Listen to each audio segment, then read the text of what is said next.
What's up, everyone? It's Matt Mrozik, and this will be a way long overdue update, work in progress on the 172nd G-System Shop Jagd Doga that I started over a year ago for my awesome client, Matt.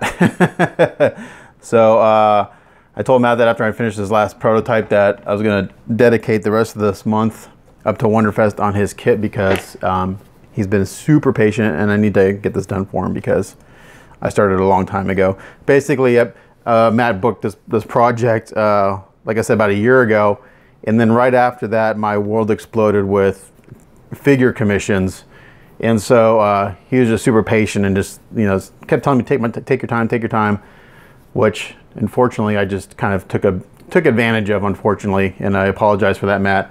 But I am gonna get this done for you, and this will be probably my last Gundam Gunpla resin kit for a very long time, and probably my last Gundam commission maybe ever. Just because I kind of fell in love with the whole figure world, and those are more about painting than about building, which is the part I really enjoy. So yeah, and this is a great kit. I built one of these for a client, I guess it was 2 years ago I did it, and it's probably one of my top 2 favorite builds I've ever done as far as Gundam. The first one being the 160th Neo Grade Sazabi, and then that Jagd Doga are just, I think, some of my 2 best Gundam builds. So basically what I'm doing now is I've gone through and kind of washed all the parts because they're extremely dusty from sitting on skewers for so damn long. So I've got some parts I just washed over to the side. These parts are basically in the very last step of prep. These actually have been sanded and primed twice already. This is going to be my 3rd and final look at these parts and make sure that they're up to snuff. And they're actually pretty damn good, but as I look at these a little closer, there are a few little areas that could use a little bit of improvement. So we're going to get that taken care of before we move to painting these pieces. So I think the last video I did was I was spraying the base coat of the armor. So let me get that real quick. Hold on one second. What would be a good piece to show? I'll do one of the shoulder armors because it shows off the color really well. So it doesn't look like much right now, but I got this kind of neon greenish yellow kind of thing going on with an orange underlay for the shadows. So Matt gave me full reign on this and basically told me do what I want. So I'm going to do something I haven't done on a Gundam kit. Basically, I'm going to do like a show car finish on it, on the armor. I'm going to make this super high gloss. I haven't done that yet simply because it takes more work, to be honest. Flat coat is wonderful at hiding little imperfections here and there. Gloss coat, not so much. So in my head, what I have is basically I kind of have a Japanese drifter, kind of car in my head with bright color. So basically this is gonna be like the base color of the armor. And I purchased some masks a while ago, hexagonal masks. And my plan is to kind of do, I don't know if it'll show up. I've got 2 different sizes here and I'm not sure what the millimeters are. I'll probably do the smaller size. I like that. But basically what my plan is, basically I'll add this mask to the bottom and I'll do a fade job. So this hexagonal pattern will fade into the yellow. It's kind of hard to visualize it now. I know what it looks like in my head, but until I do it on the pieces, it probably won't make a lot of sense. So, and I'll be done in either a metallic purple. I'm thinking like a metallic purple would look cool. And then once that's gloss coat, everything's gonna be really, really sharp. So that's kind of like the plan in my head as far as that color scheme goes. And as far as the frame color goes, I don't know yet. I was thinking, do I dare do a chrome frame? It's possible, but as soon as you touch it or move it, it'll scratch. So I'm kind of steering away from that. So like these 2, so back to what I'm doing here. I'm just doing final sanding and checks for little imperfections. Actually, I missed a spot here already. So if you this is probably new to any of my new figure guys that I paint for stuff. So these Gundam kits take a lot of prep. I mean, a lot. It's not like these figure kits that I've been getting where the factory does like 99% of the prep work for you. If you're not familiar with how these are done, if you're new to my channel and you're a figure guy, basically it takes 3, 4, maybe 5 rounds of sanding and priming before the part's even ready to paint.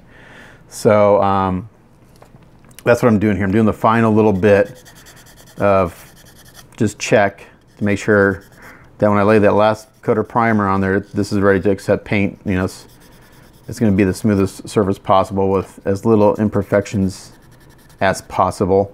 I never get 100% of them out. I mean, I always miss a little something here or there, and I usually don't see till after I start painting.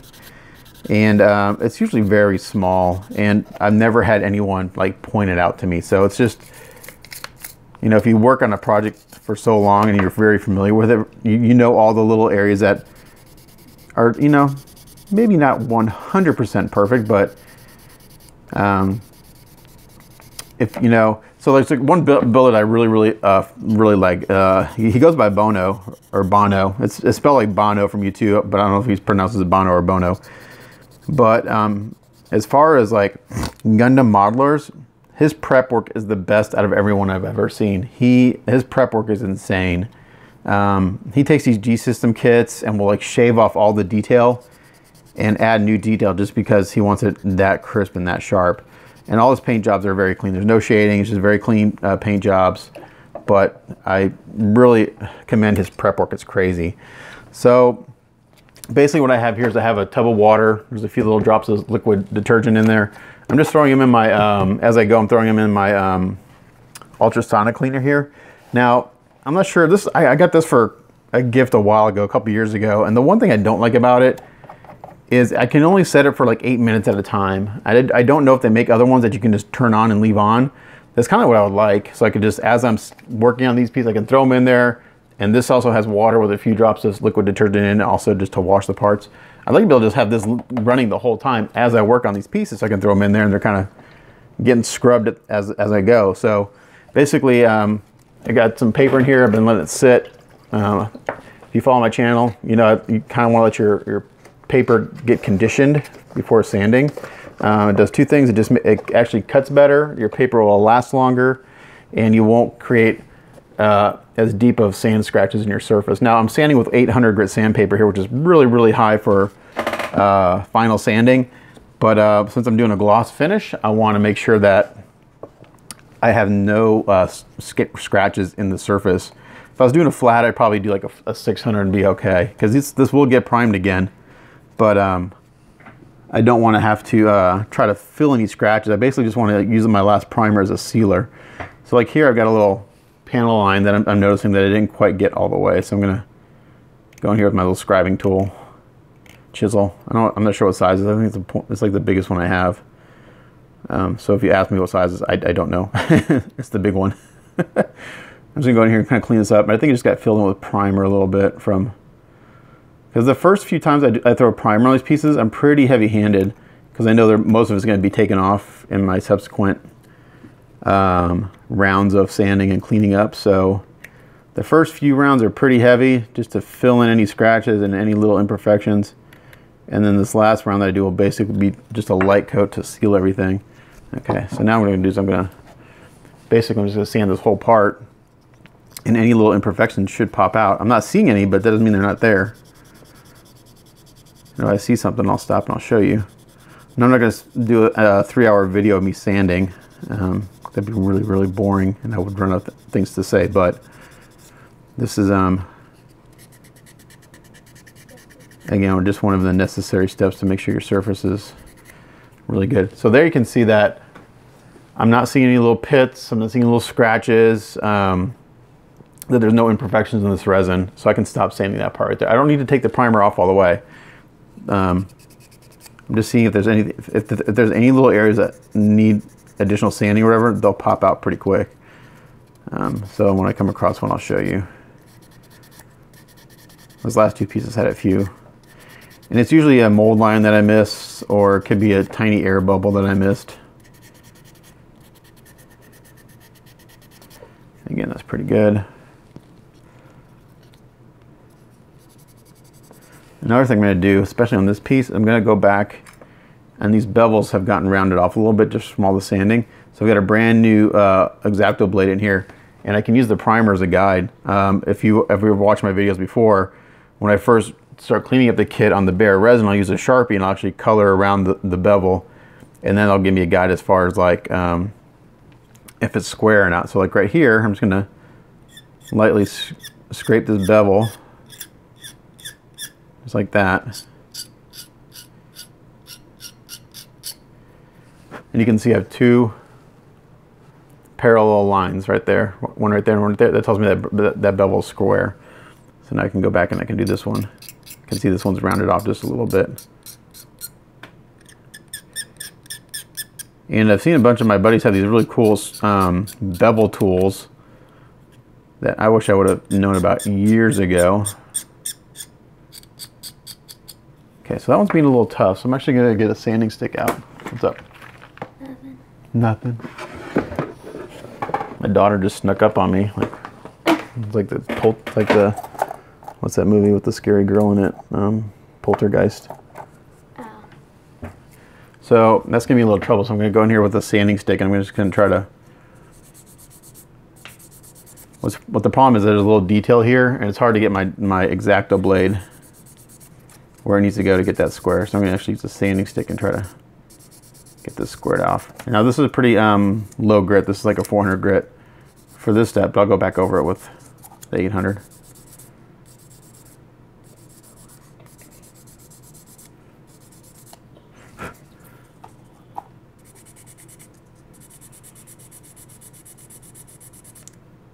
There we go. All right, so now I got, again, two parallel lines, one there and one there, and that lets me know it's squared. And this other side I could use it too. I think it just was a little aggressive in my initial cleanup on these parts, on that bevel, so I'm just going to square them up a little bit.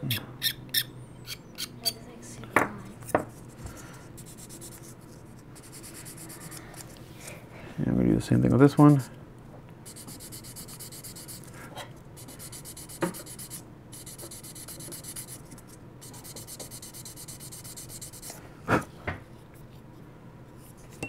And there you go. So we got two parallel lines of primer, and we know it's square. All right. So now I can continue sanding the flat surfaces. And the higher grit sandpaper you use, the faster you're going to go through it, especially when you start hitting resin. It's just going to eat it up pretty quick. So I don't go to like Home Depot and buy this stuff. You would spend way more money if you just go to an automotive paint supply store and buy a sleeve of the stuff or get it online. I think a sleeve comes with 50 sheets, and they're very large. I cut these down into, so this is 1/4 the size of a sheet.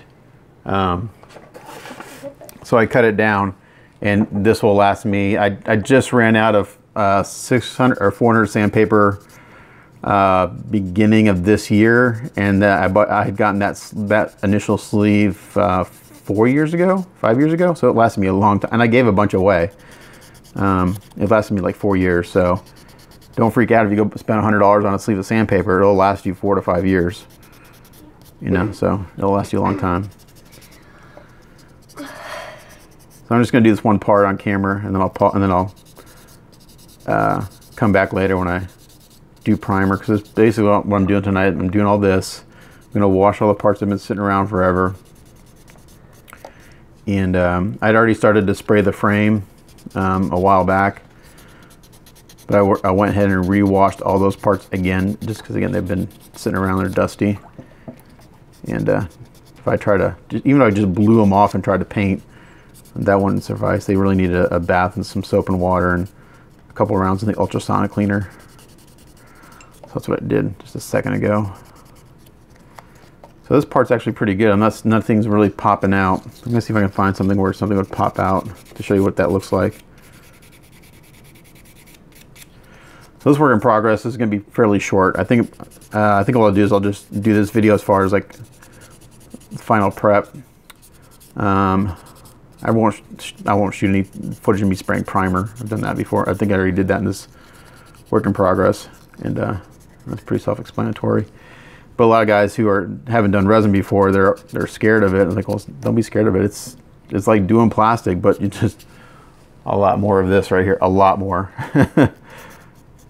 When I do a plastic kit, I'll prime it, and I don't sand it after that. I just prime it.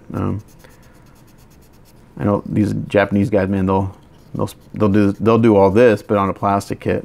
I don't do that, and that still takes me. I mean, it's Master Grade Suzabi for Ka. Just priming and painting it takes me about 80 to 100 hours.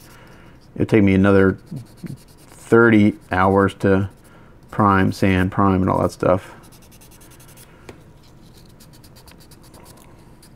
Do you want some paper? No. Oh. I want to see this blue thing. Oh. You want to see what a blue tack is? Oh, is this blue tack? It's blue tack, yeah.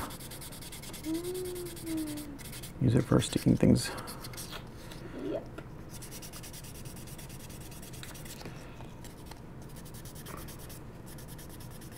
What model is this for? What? Which model is this for? This one? Yeah. It's for a 1/72 Jagd Doga. You know what that means? No. My daughter was asking what model this is.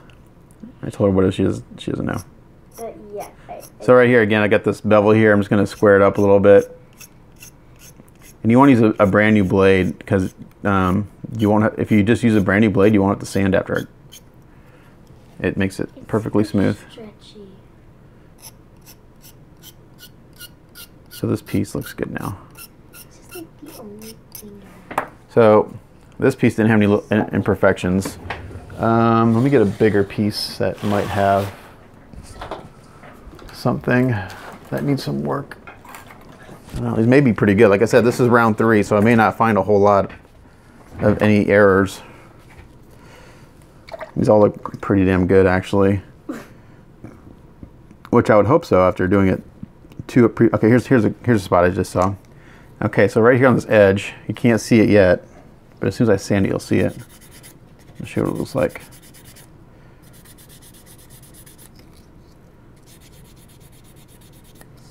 Oh, maybe not. Maybe I just sanded it out. It was so small. Okay, here's a little example. So right here in this part, and this is very minor. I didn't see this till I started sanding. Got a little speck there and a little speck there. There's a little line right there. So those are 2 little bubbles, and they're so small I'll be able to sand them out. I won't have to fill them. If they were deeper, after I got done doing all this, I would dry this part off. I would actually drill that little hole out and put a little bit of putty in it, but these are pretty shallow, so I can sand them out.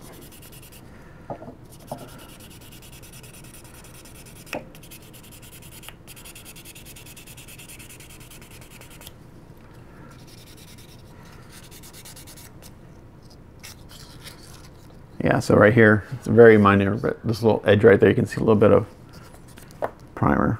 So let me take out my X-Acto knife and see if I can just get it down that way. And when you scrape with an X-Acto knife, you don't want to go straight up and down. You want to add an angle. You know, what specific angle? I don't know. I'll just say 45 because I know someone will ask me what angle should I scrape at, and I just scrape until it works. You don't go straight up and down because what you'll do, the blade it'll jump and go tick tick tick tick tick, and you'll put little ticks in your surface, and you'll have to get rid of those. You'll do more damage.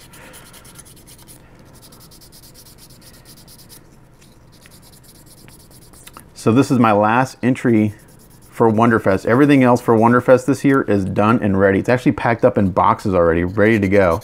It's so exciting. I've got, what do I have? I can tell you everything I have except for one, because one has to remain a secret.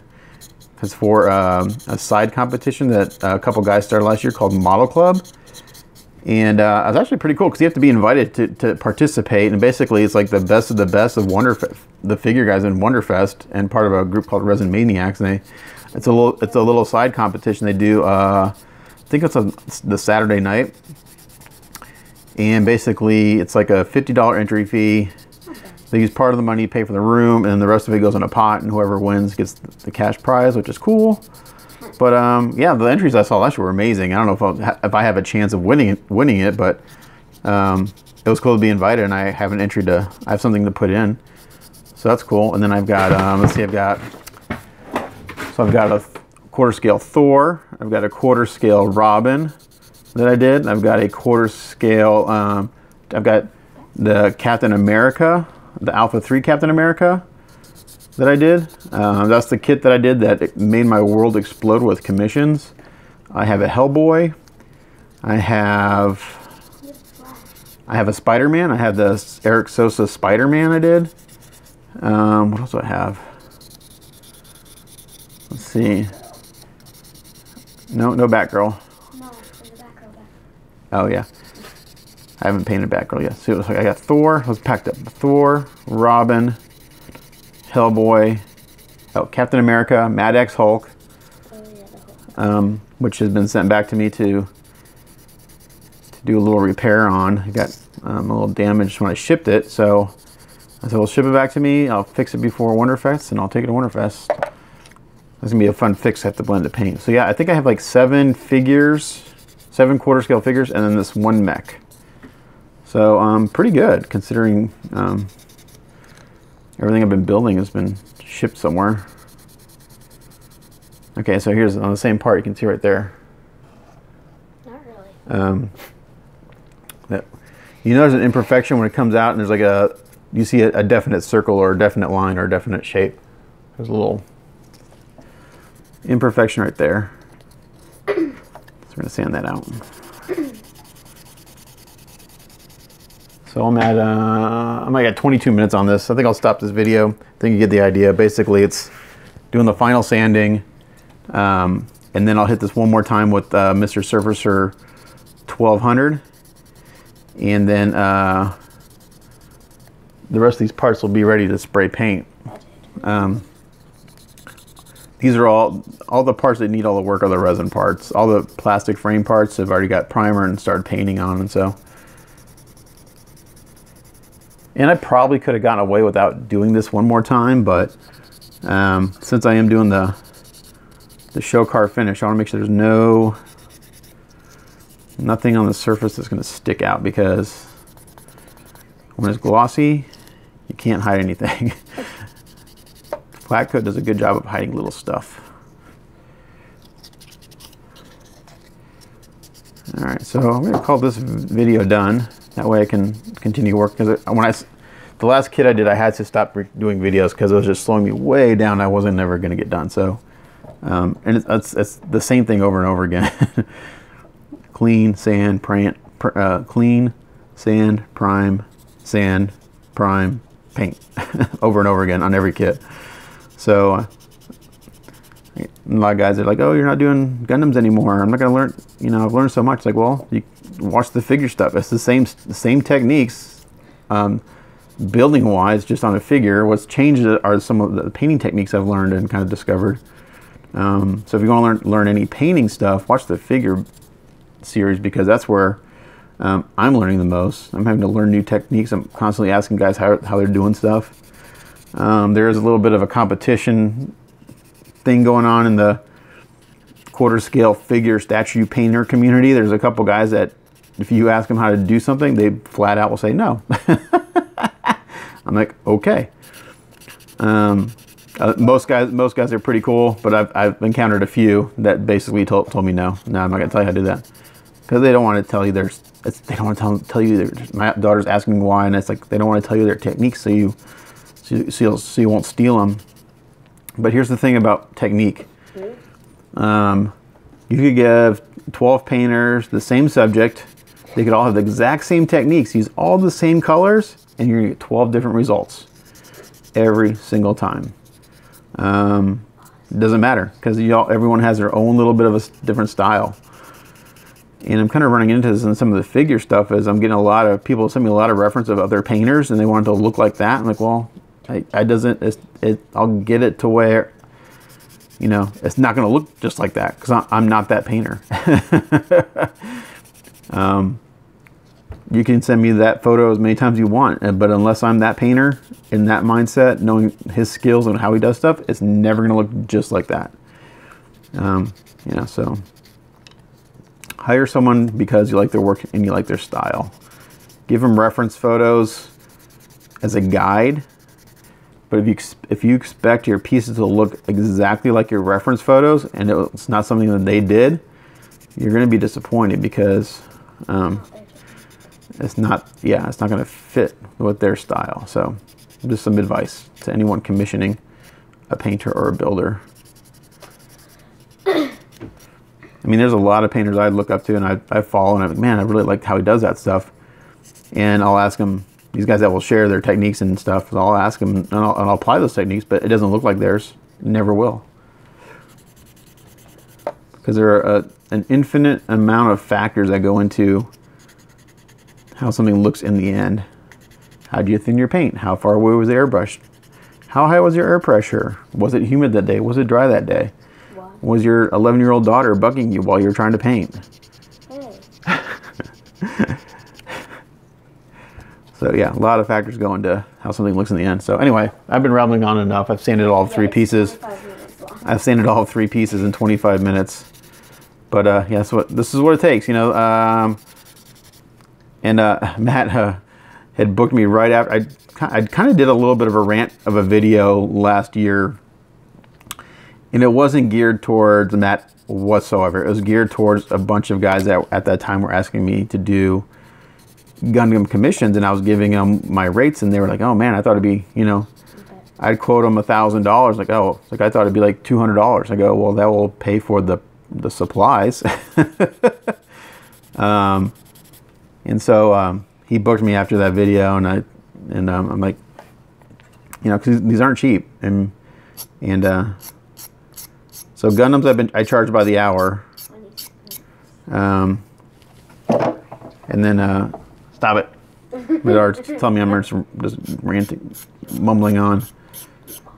So anyway, Matt booked me right after that video, and then I kind of dropped the ball on him. So I feel I'm gonna make it about to him. I have a cool base being made for him as a thank you. Richard Flanagan's working on that for me. It's looking really, really sick, and he said he should have it done this Saturday, so that should be awesome. And then the guy's in the UK. It's not gonna affect us. And then I'm gonna give him another little gift, and when I mail this out to him as an additional thank you and peace offering for me slacking so much on his project over the past year, because he's been any other guy would have been yeah, bad mouthing me on over Facebook and stuff, and he's been super cool. So